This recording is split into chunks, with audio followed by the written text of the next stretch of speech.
Woke up one day and I was sick and tired of being sick and tired, so I decided at that moment I was going to make a change. I was United States Marine Corps. I was a volunteer first responder, EMTB for Virginia. I was a volunteer firefighter. I wore a mask really well. I hid my addiction really well, and most people didn't know I had a problem. Secretly behind closed doors, I did. It affected my life a lot, unfortunately, and it finally just come a day that I was done. Found a organization called Groups Recover Together. They do MAT treatment, but it's mobile on your phone, and you don't have to go anywhere. Had my groups once a week, got to talk to a doctor once a month, and I still got the Suboxone I needed that kept me safe. And that's what actually allowed me to overcome my addiction.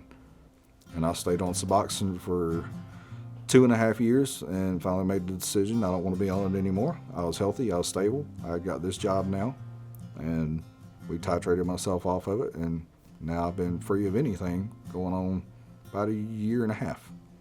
Let's say over the last 3 years, I'm a completely different person than I was back then. I'm now sober, I'm now healthy. It's like the old country song where you get everything back if you play it backwards. That's how sobriety works. Got my family back, got my kids back, got a new car now, able to actually pay my bills, got a stable job, got a career that I love, and I get to give back to people now. I want people to know that it's safe to talk about it. It's safe to reach out to actually want to get help. The help is there if the person will just reach out for it. And I think the more we talk about it openly, the more stigma we break down, the more opportunities we give people, especially veterans. Veterans are the last ones that are ever going to admit they have a problem or need help.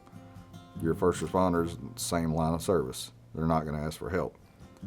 I think you see that tide changing now as more as people talk about it, the easier it is for them to be like, okay, maybe there is somebody I can go talk to that understands where I'm coming from.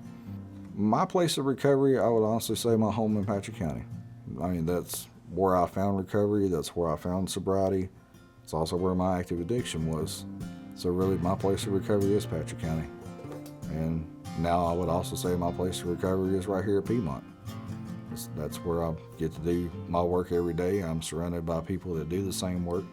And every day I get to talk, live, and be recovery, which makes a big impact on my recovery.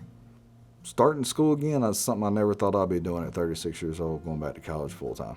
But now, that same kid who barely passed high school, I just got my first semester's grades back, and I got to email my mom and be like, look, here's me on the dean's list with a 4.0. So that was pretty cool. My recovery today looks like pretty much like it's sitting here. I'm healthy, I'm stable, I have a full-time job, I have my wonderful family beside me, I have my kids that mean the world to me, and I get to pay bills, which sounds really weird, but it was excitement the first time to actually get to pay a bill and actually have the money to pay the bill for the first time in my whole life at 36 years old. I'm finally being an adult. I'm finally building a credit score. I was able to get my first car loan, get a new car. I'm in the process of actually getting my first home. So sobriety lets big things happen for you if you just let it.